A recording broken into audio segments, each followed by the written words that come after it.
विधानसभा चुनाव को लेकर समूचे असम में उत्साह का माहौल है। चारों तरफ चुनाव को लेकर ही चर्चाएं हैं और ऐसे में इस चुनाव में पहली बार वोट डालने वाले युवाओं के मन में क्या चल रहा है, वे किन मुद्दों को लेकर वोट डालने वाले हैं, उनका इस चुनाव को लेकर क्या कहना है, सुनते हैं उन्हीं की जुबानी।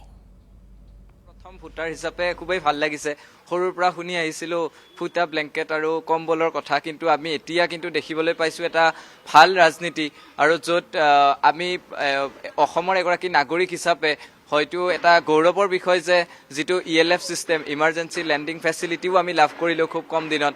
গতিকে এনে ধৰণৰ কামবিলাক পিছলৈ হৈ যাব বুলি আশা কৰিছো। খুবই আনন্দিত হৈছো, গণতান্ত্ৰিক অধিকাৰৰ প্ৰথমবাৰ ভোট দিব পাৰিম আৰু আমি দেখি আহিছো এই চৰকাৰখনে আসলতে বহুতো কাম কৰিছে আৰু প্ৰথমতে ধন্যবাদ দিব লাগিব হিমন্ত বিশ্ব শৰ্মা দেৱক, কিয়নো স্কুটি এই স্কুটিখন এডুকেশ্যনৰ থ্ৰু দিয়ে পাইছো। যেতিয়াই আমি বিভিন্ন ধৰণৰ পৰীক্ষা হওক বা যিকোনো কামত গুৱাহাটীলৈ যাওঁ, যেতিয়া আমি জালুকবাৰীৰ পৰা খানাপাৰালৈ যাওঁ, সেই ৰাস্তাটোত যোনটো আগতে প্ৰায় 45 মিনিটছমান লাগিছিল, এতিয়া কিন্তু 15-20 মিনিটতে ইপাৰ সিপাৰ হ'ব পাৰি। ছোৱালীসকলৰ বাবে নিযুত মইনা আঁচনিৰ লগতে ল'ৰাসকলৰ বাবে নিযুত বাবু আঁচনিৰ দৰে কিছুমান আঁচনি গ্ৰহণ কৰিছে, যিবিলাকে তেওঁলোকক উৎসাহ যোগাইছে পঢ়া শুনাৰ ক্ষেত্ৰত। অন্য ক্ষেত্ৰতো তেওঁলোকে নিজেই স্বাৱলম্বী হ'বলৈ সক্ষম হৈছে। ছোৱালীবোৰক ইমান ধুনীয়া ধুনীয়া আঁচনি বা ল'ৰাবোৰকে হওক ইমান ধুনীয়া ধুনীয়া আঁচনিবিলাক দিছে।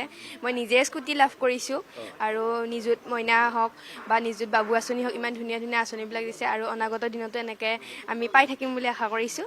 নতুন ভোটাৰ হিচাপে আমি এতিয়া যিহেতু পঢ়ি কমপ্লিট কৰিছোঁ, পঢ়ি কমপ্লিট কৰি মানে আমি নিজৰ এতিয়া আমি নিবনুৱা হৈ আছোঁ। চৰকাৰ এখন এনেকুৱা বিচাৰোঁ যি নিকাভাৱে চবকে চাকৰি প্ৰদান কৰে, যোনে আমাক পঢ়িবলৈ এতিয়া বৰ্তমান চৰকাৰখনে যিদৰে পঢ়িবলৈ ল'ৰা ছোৱালীক বাবু আঁচনি মাইনা আঁচনি প্ৰদান কৰিছে, যাতে তেনেকুৱা এখন নিকা চৰকাৰ আমি পাওঁ, সেই তাৰেই কামনা কৰিছোঁ। বৰ্তমান চৰকাৰখনে যিটো উন্নয়নৰ যিটো নিবনুৱা সংস্থাপন বা নিযুক্তিৰ ক্ষেত্ৰত যিটো ধাৰা অব্যাহত ৰাখিছে, অনাগত চৰকাৰখন এনেকুৱাই বিচাৰোঁ যিখন চৰকাৰে এই ধাৰাটো যাতে অব্যাহত ৰাখে। আমি নতুন প্ৰজন্মৰ ভোটাৰ হিচাপে সেইটোৱে কামনা কৰিছোঁ। আমি যদি নতুন ভোটাৰ হিচাপে এইখন চৰকাৰে বিচাৰোঁ যে এতিয়া নিবনুৱা সমস্যা বহুতো প্ৰভাৱটো কমিয়ে গ'ল আৰু আমিও কলেজৰ ষ্টুডেণ্ট আমি পঢ়ি আছোঁ, আমাকো বাবু আঁচনি দিছে চৰকাৰে, তাৰ নিবনুৱা বহুতো সমস্যা কমি আহিছে আৰু বৰ্তমান যোনখন চৰকাৰ চলি আছে আমি সেনেকুৱা এখনেই চৰকাৰ হোৱাটো বিচাৰোঁ। তাৰমানে মই এগৰাকী শিক্ষাৰ্থী হিচাপে ক'ব বিচাৰোঁ যে চৰকাৰখনে শিক্ষাৰ ক্ষেত্ৰত বহুতো উন্নয়নমূলক কাম কৰি আহিছে আৰু এনেদৰে কাম কৰি যোৱাটো আমি সকলোৱে বিচাৰোঁ।